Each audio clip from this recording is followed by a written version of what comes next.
오늘 하나님께서 에베소서 1장 1에서 6절 말씀을 통해 우리 모두에게 큰 은혜와 깨달음 주시기를 간구합니다. 에베소서 1장 1절입니다. 하나님의 뜻으로 말미암아 그리스도 예수의 사도된 바울은 에베소에 있는 성도들과 그리스도 예수 안에 있는 신실한 자들에게 편지하노니. 이 말씀은 얼핏 보면 바울이 누구에게 편지를 썼는지를 알려주면서 하나님 나라의 중요한 가르침을 주고 있습니다. 1. 하나님의 뜻과 부르심, 하나님 나라의 시민권. 이 말씀의 첫 부분은 하나님의 뜻으로 말미암아 그리스도 예수의 사도된 바울은 입니다. 여기서 중요한 것은 하나님의 뜻입니다. 바울은 스스로 사도가 된 것이 아니라 전적으로 하나님의 뜻에 따라 부르심을 받았습니다. 저와 여러분도 마찬가지입니다. 우리가 예수님을 믿고 새롭게 태어난 것은 우연이 아닙니다. 우리 한 사람 한 사람을 향한 하나님의 놀라운 계획과 뜻이 있었기에 지금 이 자리에 있는 것입니다. 마치 우리가 어떤 나라의 시민이 되듯이 예수님을 믿는 순간 우리는 하나님 나라의 시민이 됩니다. 그리고 그 시민권은 하나님의 뜻에 의해 주어진 선물입니다. 우리는 하나님의 뜻에 의해 부름받은 특별한 존재입니다. 이것은 우리가 하나님 나라의 소중한 구성원임을 의미하며 우리의 삶이 이전과는 다른 새로운 목적을 가지게 됨을 알려줍니다. 2. 그리스도 예수 안에서 하나님 나라의 영토와 통치. 다음으로 말씀은 그리스도 예수 안에 있는 신실한 자들에게 라고 말합니다. 여기서 그리스도 예수 안에서라는 표현이 중요합니다. 하나님 나라는 단순히 물리적인 장소를 의미하지 않습니다. 하나님 나라는 하나님의 통치가 임하는 모든 영역을 말합니다. 그리고 그 통치는 바로 그리스도 예수님을 통해 이루어집니다. 우리가 예수님을 믿고 그분 안에 거할 때 우리는 하나님 나라의 통치를 경험하게 됩니다. 우리의 생각, 말, 행동이 예수님의 가르침에 따라 변화되기 시작합니다. 마치 어떤 나라의 국민이 그 나라의 법을 따르듯이 우리는 예수님 안에서 하나님 나라의 법인 사랑과 진리를 따르게 됩니다. 예수님은 하나님 나라의 왕이시며 우리가 예수님 안에 거할 때 우리는 그분의 통치 아래 들어갑니다. 이는 우리의 삶이 예수님을 중심으로 새롭게 질서 잡히고 변화되어야 함을 의미합니다. 3. 성도와 신실한 자, 하나님 나라의 백성. 마지막으로 바울은 에베소에 있는 성도들과 그리스도 예수 안에 있는 신실한 자들에게 편지한다고 말합니다. 여기서 성도는 하나님께 거룩하게 구별된 사람들을 의미하고 신실한 자는 믿음을 지키는 사람들을 말합니다. 여러분은 이제 예수님을 믿음으로 성도이자 신실한 자가 되었습니다.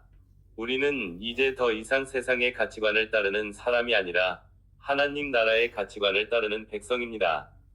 하나님 나라의 백성으로서 우리는 서로 사랑하고 용서하며 섬기는 삶을 살아가야 합니다.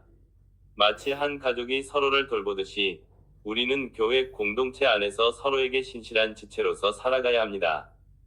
우리는 하나님 나라의 거룩하고 신실한 백성입니다. 이는 우리가 세상과는 구별된 삶을 살아야 하며 교회 공동체 안에서 서로에게 신실한 관계를 맺어야 함을 알려줍니다. 사랑하는 성도 여러분, 에베소서 1장 1절은 우리가 누구인지 그리고 우리의 삶이 이제 어떻게 변화되어야 하는지를 명확하게 보여줍니다. 여러분은 하나님의 뜻에 따라 부름받은 하나님 나라의 시민이며 예수님 안에서 그분의 통치를 경험하고 하나님 나라의 거룩하고 신실한 백성으로 살아가도록 부름받았습니다. 이것이 바로 하나님께서 여러분에게 주신 놀라운 축복이자 사명입니다. 앞으로 예수님과 함께하는 우리의 삶이 하나님 나라의 아름다운 모습으로 가득 채워지기를 소망합니다. 에베소서 1장 2절입니다. 하나님 우리 아버지와 주 예수 그리스도로부터 은혜와 평강이 너희에게 있을지어다. 이 짧은 말씀 안에 하나님께서 우리에게 주시고 싶어 하시는 놀라운 선물 두 가지가 담겨 있습니다. 바로 은혜와 평강입니다. 1. 은혜, 거저 주시는 하나님의 선물. 여러분, 혹시 누군가에게 아무런 조건 없이 귀한 선물을 받아본 적 있으신가요? 우리는 아무것도 한 것이 없는데 그저 주시는 것을 선물이라고 부르죠. 하나님의 은혜가 바로 그런 선물입니다. 우리가 잘나서도 아니고 착한 일을 많이 해서도 아니고 똑똑해서도 아닙니다. 그저 하나님께서 우리를 너무나 사랑하셔서 거저주시는 것이 바로 은혜입니다. 이 은혜는 무엇일까요? 가장 큰 은혜는 바로 예수님을 통해 우리가 하나님의 자녀가 된 것입니다. 우리는 죄인일 수밖에 없는데 하나님께서는 예수님을 이 땅에 보내셔서 우리의 죄를 대신 짊어지시고 십자가에서 죽게 하셨습니다. 그리고 예수님을 믿기만 하면 우리의 죄를 용서해 주시고 우리를 하나님의 자녀로 삼아 주셨습니다. 우리가 노력해서 얻어낼 수 있는 것이 아니라 그저 믿음으로 받는 선물, 이것이 바로 은혜입니다. 이 은혜는 우리가 살아가는 동안에도 계속해서 부어집니다. 우리가 숨 쉬는 것, 매일 아침 해가 뜨는 것, 사랑하는 가족과 함께하는 시간들, 심지어 우리가 넘어지고 실수했을 때에도 다시 일어설 수 있는 힘을 주시는 것, 이 모든 것이 하나님의 은혜입니다. 2. 평강, 흔들리지 않는 하나님의 평화. 두 번째 선물은 평강입니다. 평강은 평화와 비슷한 말인데 단순히 싸움이 없는 상태만을 의미하지 않습니다. 성경에서 말하는 평강은 하나님과의 관계에서 오는 깊은 평화를 의미합니다. 세상은 늘 우리를 불안하게 만듭니다. 돈 문제, 건강 문제, 인간관계 문제, 미래에 대한 염려, 많은 것들이 우리의 마음을 흔들고 불안하게 만듭니다. 하지만 하나님께서 주시는 평강은 세상의 어떤 문제에도 흔들리지 않는 내면의 안정감입니다. 마치 폭풍 우 속에서도 등대처럼 굳건히 서 있는 것과 같습니다. 이 평강은 우리가 하나님 아버지의 자녀임을 알 때 찾아옵니다. 전능하신 하나님께서 나의 아버지이시고 나를 사랑하시며 나의 모든 필요를 아시고 채워주실 것을 믿을 때 우리는 비로소 참된 평강을 누릴 수 있습니다. 세상이 줄 수 없는 평화, 근심과 걱정 속에서도 담대함을 가질 수 있는 평화, 이것이 바로 하나님께서 우리에게 주시는 평강입니다. 그렇다면 이 은혜와 평강이 하나님 나라와는 어떤 관계가 있을까요? 하나님 나라는 단순히 죽어서 가는 천국만을 의미하지 않습니다. 하나님 나라는 하나님의 다스리심이 있는 곳을 의미합니다. 지금 우리가 이 땅에서 살아가면서도 하나님을 믿고 하나님의 말씀에 순종하며 살아갈 때 우리는 이미 하나님의 나라를 경험하고 있는 것입니다. 하나님의 은혜를 통해 우리는 하나님 나라의 백성이 되었습니다. 우리가 하나님의 자녀가 된 것이 바로 하나님의 나라 안으로 들어가는 첫걸음입니다. 그리고 하나님께서 주시는 평강은 우리가 이 땅에서 하나님의 백성으로 살아가면서 누리는 특권입니다. 세상의 혼란 속에서도 하나님의 평화 안에서 살아가는 것이죠. 마치 한 나라의 국민이 되면 그 나라의 법과 보호를 받는 것처럼 우리가 하나님의 은혜로 하나님 나라의 백성이 되었기에 하나님께서는 우리에게 흔들리지 않는 평강을 선물로 주시는 것입니다. 우리는 이제 더 이상 죄와 사망의 지배를 받는 것이 아니라 하나님의 사랑과 평화 안에서 살아가는 자유로운 존재가 된 것입니다. 사랑하는 성도 여러분, 오늘 에베소서 1장 2절 말씀을 통해 하나님께서 우리에게 주시는 은혜와 평강이라는 두 가지 놀라운 선물을 기억하시길 바랍니다. 이 선물은 여러분의 노력으로 얻는 것이 아니라 오직 하나님 아버지와 주 예수 그리스도로부터 오는 것입니다. 이 은혜와 평강 속에서 하나님의 나라를 누리며 살아가시기를 바랍니다. 에베소서 1장 3절입니다. 찬송하리로다 하나님 곧 우리 주 예수 그리스도의 아버지께서 그리스도 안에서 하늘에 속한 모든 신령한 복을 우리에게 주시되. 이 짧은 한 구절 안에 정말 엄청난 진리가 담겨 있습니다. 이 구절을 통해 우리는 세 가지 중요한 것을 발견할 수 있습니다. 1. 복의 근원, 하나님 아버지. 먼저 누가 우리에게 복을 주시는가를 생각해 봅시다. 성경은 분명히 하나님 곧 우리 주 예수 그리스도의 아버지께서 라고 말합니다. 우리가 생각하는 복은 때로는 돈, 건강, 성공 같은 것일 수 있습니다. 하지만 이 말씀은 진정한 복의 근원이 바로 하나님 아버지이심을 알려줍니다. 하나님은 우리를 창조하시고 우리를 가장 잘 아시며 우리에게 가장 좋은 것을 주시기를 원하시는 분입니다. 마치 자녀에게 좋은 것을 주려는 부모의 마음과 같습니다. 2. 복이 주어지는 통로, 예수 그리스도 안에서. 그 다음으로 중요한 것은 어떻게 이 복이 우리에게 주어지는가입니다. 말씀은 그리스도 안에서 라고 말합니다. 예수님은 하나님과 우리 사이의 유일한 다리입니다. 마치 우리가 해외에 있는 사랑하는 사람에게 편지를 보낼 때 우체국을 통해서 보내는 것처럼 하나님 아버지께서 주시는 모든 복은 예수 그리스도를 통해서만 우리에게 전달됩니다. 우리가 예수님을 믿고 그분 안에 있을 때 우리는 하나님의 복을 누릴 수 있는 자격을 얻게 되는 것입니다. 예수님은 우리를 죄에서 구원하실 뿐만 아니라 하나님 아버지의 모든 좋은 것들을 우리에게 가져다 주시는 분이십니다. 3. 복의 내용. 하늘에 속한 모든 신령한 복. 마지막으로 하나님께서 우리에게 주신 복이 무엇인가입니다. 성경은 하늘에 속한 모든 신령한 복이라고 말합니다. 신령한 복이라는 말은 좀 어렵게 들릴 수도 있습니다. 쉽게 말해 이 세상의 복과는 차원이 다른 영적이고 영원한 복을 의미합니다. 잠깐 있다가 사라지는 복이 아니라 영원토록 우리와 함께할 복입니다. 이 복들은 구체적으로 무엇일까요? 이 복은 바로 우리가 하나님 나라의 백성이 되었다는 것을 의미합니다. 하나님 나라는 단순히 죽어서 가는 천국만을 의미하지 않습니다. 하나님 나라는 하나님의 다스림과 통치가 있는 곳을 의미합니다. 우리가 예수님을 믿는 순간 우리는 하나님 나라의 시민이 됩니다. 그리고 하나님 나라의 시민에게는 특별한 복들이 주어집니다. 1. 죄 용서와 위로움. 우리의 모든 죄가 용서받고 하나님 앞에서 깨끗하고 위로운 존재가 됩니다. 마치 죄수복을 벗고 멋진 왕궁의 옷을 입는 것과 같습니다. 2. 하나님의 자녀됨. 우리가 하나님의 자녀가 되는 권세를 얻습니다. 이제 우리는 하나님을 아빠 아버지라고 부를 수 있게 됩니다. 세상에서 가장 높으신 분의 자녀가 되는 것입니다. 3. 성령님의 임재. 하나님께서 성령님을 우리 안에 보내주셔서 우리를 인도하시고 도우시며 위로해 주십니다. 마치 항상 나와 함께 하시는 가장 좋은 스승이자 친구가 있는 것과 같습니다. 4. 영원한 생명. 이 땅에서의 삶이 끝이 아니라 영원한 하나님의 나라에서 하나님과 함께 살게 됩니다. 이 모든 복은 우리가 잘나서 받는 것이 아닙니다. 우리가 무엇을 해서 얻는 것이 아닙니다. 오직 하나님의 은혜로 예수 그리스도를 믿음으로 우리에게 주어지는 선물입니다. 우리는 이 선물을 감사함으로 받고 누리기만 하면 됩니다. 사랑하는 성도 여러분, 이제 여러분은 하나님 나라의 백성이 되었습니다. 하나님 아버지께서 예수 그리스도 안에서 여러분에게 주신 이 놀라운 하늘의 복들을 마음껏 누리시길 바랍니다. 그리고 이 복을 누리면서 하나님을 찬양하고 감사하며 다른 사람들에게도 이 기쁜 소식을 전하는 삶을 살아가시기를 바랍니다. 에베소서 1장 4절입니다. 곧 창세 전에 그리스도 안에서 우리를 택하사 우리로 사랑 안에서 그 앞에 거룩하고 흠이 없게 하시려고. 에베소서 1장 4절. 이 말씀은 처음 들으면 조금 어렵게 느껴질 수도 있어요. 하지만 하나님의 나라, 즉 하나님께서 다스리시는 놀라운 세계의 관점에서 보면 이 말씀이 얼마나 기쁘고 감사한 소식인지 깨달을 수 있습니다. 1. 창세 전부터 시작된 하나님의 계획.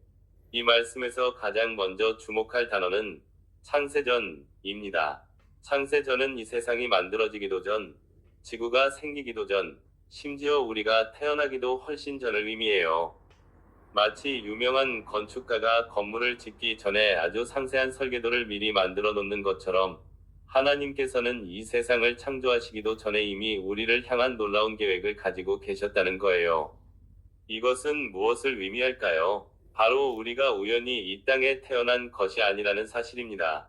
하나님께서는 세상을 만드시기도 전에 이미 여러분 한 사람 한 사람을 알고 계셨고 여러분을 당신의 자녀로 삼기로 결정하셨다는 뜻이에요.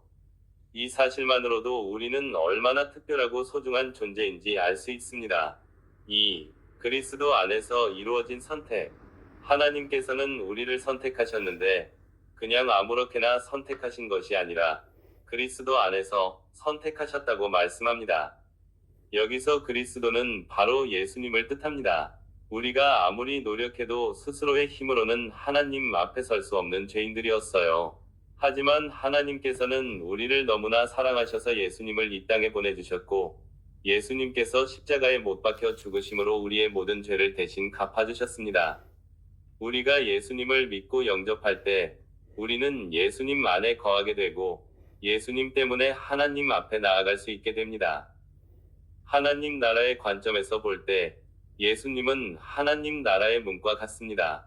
예수님을 통해서만 우리는 하나님 나라에 들어갈 수 있고, 하나님께서 우리를 당신의 백성으로 받아주시는 거예요. 3. 하나님 나라의 백성다운 모습, 거룩하고 흠이 없이. 그렇다면 하나님께서 우리를 왜 선택하셨을까요? 말씀은 그 이유를 우리로 사랑 안에서 그 앞에 거룩하고 흠이 없게 하시려고 라고 말합니다. 하나님 나라는 어떤 곳일까요? 죄가 없고 슬픔과 아픔이 없는 완전한 곳입니다. 그리고 하나님은 거룩하시고 흠이 없으신 분이십니다. 하나님께서는 우리를 선택하셔서 당신의 거룩한 성품을 닮아가기를 원하세요. 물론 우리가 지금 당장 완벽해질 수는 없습니다. 하지만 예수님을 믿고 하나님의 자녀가 된 우리는 이제 죄에서 벗어나 하나님께서 기뻐하시는 모습으로 변화되어 갈 수 있습니다. 마치 어린아이가 부모를 보며 닮아가는 것처럼 우리는 성경 말씀을 통해 하나님을 알아가고 성령님의 도우심을 받아 점점 더 거룩하고 흠 없는 모습으로 성장해 가는 것입니다. 이것이 바로 하나님 나라의 백성으로서 우리가 누릴 특권이자 동시에 책임입니다. 4. 이 모든 것의 근원, 하나님의 사랑. 이 모든 일의 시작과 끝은 바로 하나님의 사랑입니다. 하나님께서 우리를 창세 전부터 택하시고 예수님 안에서 우리를 구원하시고 우리를 거룩하게 만들어 가시는 이 모든 과정은 하나님의 헤아릴 수 없는 사랑에서 비롯된 것입니다. 우리가 하나님의 자녀가 된 것은 우리의 어떤 자격이나 노력이 아니라 오직 하나님의 놀라운 사랑 때문입니다.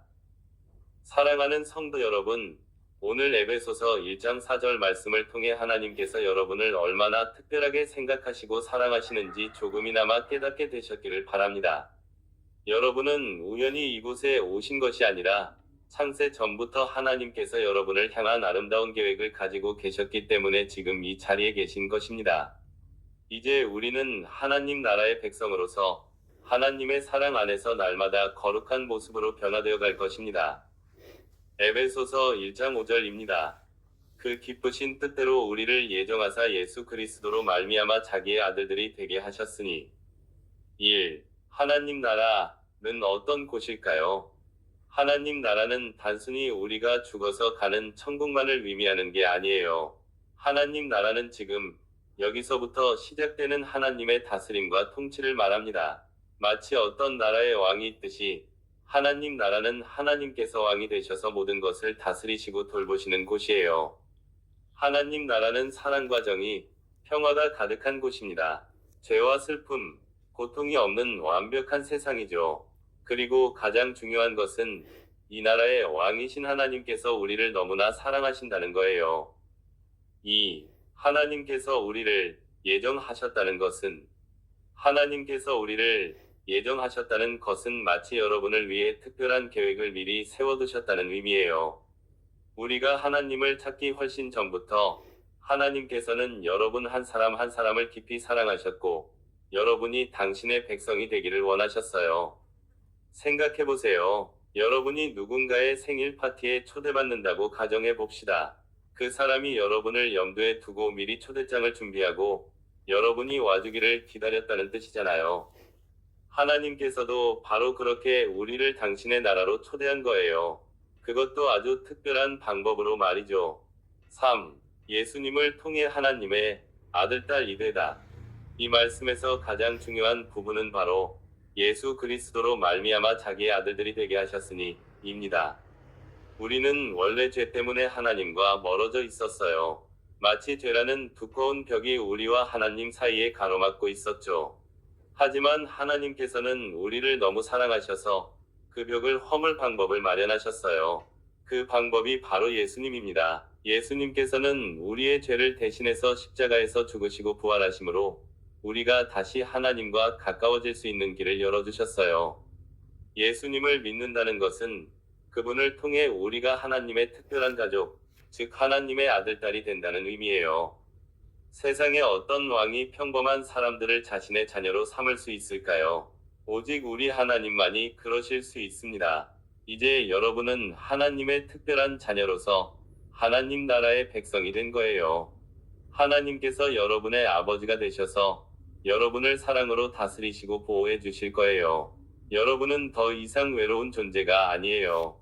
가장 든든한 아버지를 둔 귀한 아들, 딸이 된 것입니다. 4. 우리의 삶은 어떻게 달라질까요? 이제 우리는 하나님 나라의 백성이 되었으니 이전과는 다른 삶을 살게 될 거예요. 1. 하나님을 아빠라고 부를 수 있어요. 가장 친밀하게 하나님과 대화하고 도움을 구할 수 있습니다. 2. 하나님의 사랑을 경험해요. 힘들고 어려울 때도 하나님께서 함께 하시며 위로해 주심을 느낄 수 있습니다. 3. 하나님 나라를 위해 살아가요. 하나님의 뜻대로 사랑하고 용서하고 섬기는 삶을 살려고 노력하게 됩니다. 사랑하는 성도 여러분, 에베소서 1장 5절 말씀은 하나님께서 여러분을 얼마나 특별하게 여기시고 사랑하시는지 보여주는 말씀입니다. 여러분은 우연히 이곳에 온 것이 아니라 하나님께서 미리 계획하시고 예수님을 통해 당신의 귀한 자녀로 삼아주셨습니다. 이 놀라운 은혜와 사랑을 기억하며 이제 시작된 하나님 나라의 여정을 기쁨으로 걸어가시기를 바랍니다. 에베소서 1장 6절입니다. 사랑하시는 자 안에서 우리에게 거저주시는 그의 은혜의 영광을 찬송하게 하려 하심이라. 우리가 하나님 나라라는 말을 들으면 보통 죽어서 가는 천국이나 아주 먼 미래의 이야기를 떠올리곤 해요. 하지만 성경에서 말하는 하나님 나라는 단순히 미래의 어떤 장소만을 의미하지 않아요. 하나님 나라는 바로 지금 하나님이 다스리시는 곳, 하나님의 뜻이 이루어지는 곳을 말해요. 여러분이 예수님을 믿고 하나님의 자녀가 되는 순간부터 여러분은 이 하나님 나라의 백성이 되는 거예요. 그럼 에베소서 1장 6절 말씀이 어떻게 이 하나님 나라와 연결되는지 함께 알아볼까요? 1. 사랑하시는 자 안에서 하나님의 놀라운 사랑. 이 말씀은 사랑하시는 자 안에서로 시작해요. 여기서 사랑하시는 자는 바로 예수님을 의미합니다. 하나님께서는 우리를 너무나 사랑하셔서 독생자이신 예수님을 이 땅에 보내주셨어요. 우리가 죄 때문에 하나님과 멀리 떨어져 있었는데 예수님께서 십자가에 못 박혀 죽으심으로 우리의 모든 죄를 용서해 주시고 하나님과 다시 화목하게 해주셨죠. 마치 아주 중요하고 값비싼 보물을 지키는 금고가 있는데 그 금고의 열쇠가 예수님이라고 생각해 보세요. 우리가 예수님을 믿을 때 이 금고의 문이 활짝 열리고 그 안에 있는 모든 귀한 것을 얻을 수 있게 되는 거예요. 하나님 나라는 바로 이 사랑 안에서 시작되는 거예요. 하나님의 사랑은 우리의 상상을 초월할 만큼 크고 놀랍답니다. 2. 우리에게 거저 주시는 그의 은혜의 영광을 선물 같은 은혜. 이어서 말씀은 별표 우리에게 거저 주시는 그의 은혜의 영광을 이라고 말해요. 거저 주신다는 것은 우리가 아무것도 한 것이 없는데 그저 선물로 받는다는 뜻이에요. 우리가 잘나서도 아니고 똑똑해서도 아니고 착해서도 아니에요. 그저 하나님의 은혜로 받은 거예요. 이 은혜는 단순히 죄를 용서받는 것만을 의미하지 않아요. 우리는 하나님의 자녀가 되는 특권, 하나님과 친밀하게 교제할 수 있는 관계, 그리고 영원한 생명을 얻게 됩니다. 이 모든 것이 우리가 어떤 노력이나 대가를 지불하지 않고도 하나님께서 선물로 주신 것이에요. 얼마나 놀라운가요? 마치 여러분이 태어나면서부터 왕자나 공주가 되는 것과 같아요. 왕실의 모든 풍요로움과 특권이 여러분의 것이 되죠. 이처럼 하나님의 은혜는 우리가 하나님 나라의 백성으로서 누릴 수 있는 모든 영광과 축복을 의미해요. 이 은혜는 너무나 크고 아름다워서 그 자체로 영광스러운 것이랍니다. 3. 찬송하게 하려 하심이라. 하나님 나라 백성의 반응. 마지막으로 말씀은 찬송하게 하려 하심이라로 끝나요. 하나님께서 우리에게 이 모든 것을 주신 궁극적인 목적은 우리가 그분의 놀라운 사랑과 은혜를 깨닫고 하나님을 찬양하도록 하기 위함이에요. 찬양은 단순히 노래를 부르는 것을 넘어 우리의 삶 전체로 하나님께 영광을 돌리는 것을 의미해요. 우리가 하나님의 사랑과 은혜를 경험할 때 자연스럽게 마음에서 기쁨과 감사가 넘쳐나고 이 기쁨이 하나님을 높이는 찬양으로 표현되는 거죠. 하나님 나라의 백성으로서 우리는 이제 하나님의 뜻대로 살아가며 우리의 삶을 통해 하나님의 선하심과 위대하심을 세상에 보여주는 증인이 되는 거예요. 이것이 바로 우리가 하나님을 찬송하는 삶의 모습입니다. 우리의 삶에 적용하기, 하나님 나라 백성으로 살아가기. 에베소서 1장 6절은 우리가 누구이며 하나님께서 우리에게 어떤 분이신지를 명확하게 알려주는 말씀이에요. 1. 우리는 하나님의 사랑 안에 있는 자녀입니다. 어떤 상황 속에서도 하나님의 사랑을 의심하지 마세요. 2. 우리는 거저 받은 놀라운 은혜를 누리는 자들입니다. 우리의 부족함에도 불구하고 하나님은 우리에게 가장 좋은 것을 주셨어요. 3. 우리는 하나님을 찬송하며 살아가는 존재입니다. 우리의 삶의 목적은 하나님께 영광을 돌리는 것입니다. 사랑하는 성도 여러분, 이 말씀처럼 하나님께서 여러분을 얼마나 사랑하시는지 기억하고 여러분에게 주신 놀라운 은혜에 감사하며 여러분의 삶 전체로 하나님을 찬양하시기를 바랍니다. 이것이 바로 하나님 나라의 백성으로 살아가는 가장 아름다운 모습입니다. 아멘.